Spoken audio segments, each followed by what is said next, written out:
ശബരിമല സ്വർണ്ണക്കൊള്ളക്കേസിൽ മുൻകൂർ ജാമ്യം തേടി മുൻ അഡ്മിനിസ്ട്രേറ്റീവ് ഓഫീസർ എച്ച് ശ്രീകുമാർ ഹൈക്കോടതിയെ സമീപിച്ചു.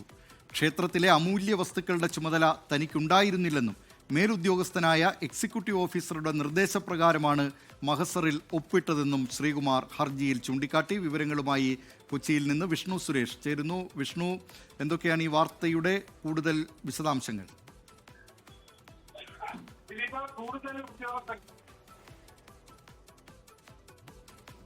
ഇപ്പോൾ ഹൈക്കോടതിയുമായി ബന്ധപ്പെട്ട ഒരു വാർത്തയാണ് വരുന്നത്. ശബരിമല സ്വർണ്ണക്കൊള്ളക്കേസിൽ മുൻകൂർ ജാമ്യം തേടി മുൻ അഡ്മിനിസ്ട്രേറ്റീവ് ഓഫീസർ എച്ച് ശ്രീകുമാർ ഹൈക്കോടതിയെ സമീപിച്ചിരിക്കുകയാണ്. ഇദ്ദേഹമാണ് മഹസറിൽ ഒപ്പിട്ടുകൊടുത്തിരുന്ന ഒരാളാണ്.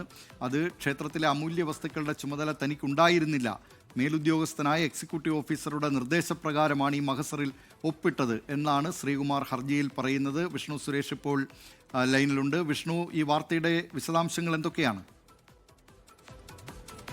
ദിലീപ്, ഈ ശബരിമല സ്വർണ്ണക്കൊള്ളയുമായി ബന്ധപ്പെട്ട് പ്രതിയായ കൂടുതൽ ഉദ്യോഗസ്ഥർ ഹൈക്കോടതിയിലേക്ക് എത്തുകയാണ് ജാമ്യാപേക്ഷയുമായി. നേരത്തെ എസ് ജയശ്രീ ജാമ്യാപേക്ഷ നൽകിയിരുന്നു. അതിന് പിന്നാലെയാണ് ഇപ്പോൾ ശ്രീകുമാറും എത്തിയിരിക്കുന്നത്. കേസിലെ 6ാം പ്രതിയാണ് ശ്രീകുമാർ. ശ്രീകുമാറിന്റെ മുൻകൂർ ജാമ്യാപേക്ഷ നേരത്തെ തിരുവനന്തപുരം സെഷൻസ് കോടതി തള്ളിയിരുന്നു. ഇതിന് പിന്നാലെയാണ് ഹൈക്കോടതിയെ സമീപിച്ചിരിക്കുന്നത്. ഈ ജാമ്യ ഹർജിയിൽ പറയുന്ന പ്രധാനപ്പെട്ട 2 വാദങ്ങൾ ഇങ്ങനെയാണ്. മേലുദ്യോഗസ്ഥനായ എക്സിക്യൂട്ടീവ് ഓഫീസറുടെ നിർദ്ദേശപ്രകാരമാണ് ആ മഹസറിൽ താൻ ഒപ്പിട്ടതെന്ന് ശ്രീകുമാർ പറയുന്നു. അതായത് തനിക്കതിലൊരു പങ്കുമില്ല, തനിക്ക് അതിന്റെ കാര്യങ്ങൾ വ്യക്തമായിരുന്നില്ല. എക്സിക്യൂട്ടീവ് ഓഫീസർ പറഞ്ഞതനുസരിച്ച ഒരു ഒപ്പ് വെക്കുക മാത്രമാണ് താൻ ചെയ്തത്. ക്ഷേത്രത്തിലെ അമൂല്യ വസ്തുക്കളുടെ ചുമതല തനിക്കുണ്ടായിരുന്നില്ല എന്നും ശ്രീകുമാർ വ്യക്തമാക്കുന്നുണ്ട്.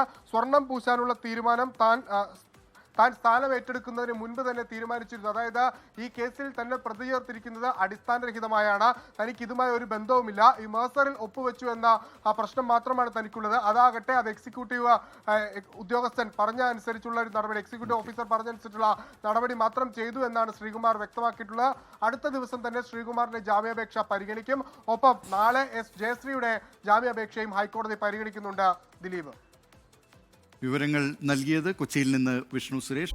ലോകത്തെവിടെയായാലും ഏത് സമയത്തും 24 വാർത്തകളും ഓഗ്മെന്റഡ് റിയാലിറ്റി പാക്കേജുകളും എക്സ്പ്ലെയിനറുകളും വിശദമായി കാണാൻ ഞങ്ങളുടെ യൂട്യൂബ് ചാനൽ നിങ്ങൾക്ക് സബ്സ്ക്രൈബ് ചെയ്യാം.